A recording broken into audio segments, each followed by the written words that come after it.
Introducing the newest member of the Nintendo 3DS family. Meet Nintendo 2DS. Nintendo's 2DS is somewhat controversial. It's just like their console, the 3DS, however, surprise, it doesn't feature a 3D screen. While the announcement of a 3DS was a surprise, it's not exactly shocking. Plenty of people don't take advantage of a 3D feature of the 3DS. Most people just play their games in 2D. When the 3DS originally came out, the entire consumer electronics industry seemed to be rapidly shifting towards 3D. 3D movies, televisions, even cell phones featured 3D. Brings the fun to you wherever you go. Nintendo 2DS, coming October 12th.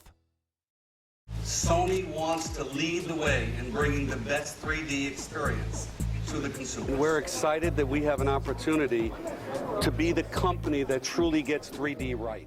Some while back, while 3D was all the rage, Sony tried to get in on the action as well.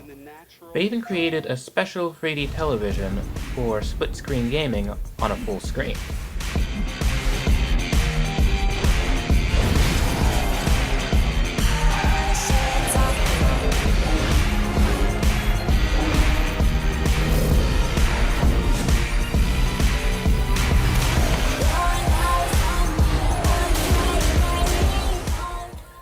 Sales weren't exactly fantastic, and even though it was a good piece of hardware, it didn't really blaze a path.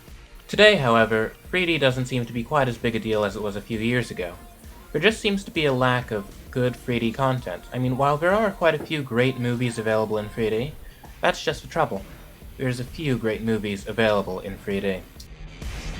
Immersive experiences will reach the player. That being said, it's a little too early to give up on 3D just yet. The next generation of consoles features both 500GB hard drives and Blu-ray drives. Now, both of these things are very important to 3D.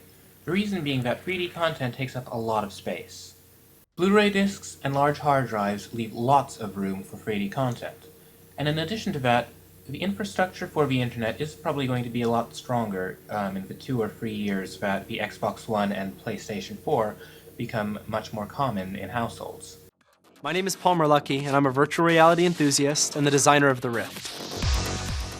Besides the influence of the consoles, however, there's also the Oculus Rift. Now, it's probably wishful thinking, but there's a good chance that it'll push 3D gaming. Already, there seems to be demand from gamers to have the Oculus Rift support on either the Xbox One or PlayStation 4. Whether or not either console will receive support, well, that remains to be seen. For now, I think it's safe to say that 3D is merely pining for the fjords. Nintendo probably had a set of good reasons for releasing the 2DS. To begin with, lots of people didn't use the 3D mode, and they were aware of this. 3D screen on the 3DS does take a little extra battery life, simply because it's a 3D screen.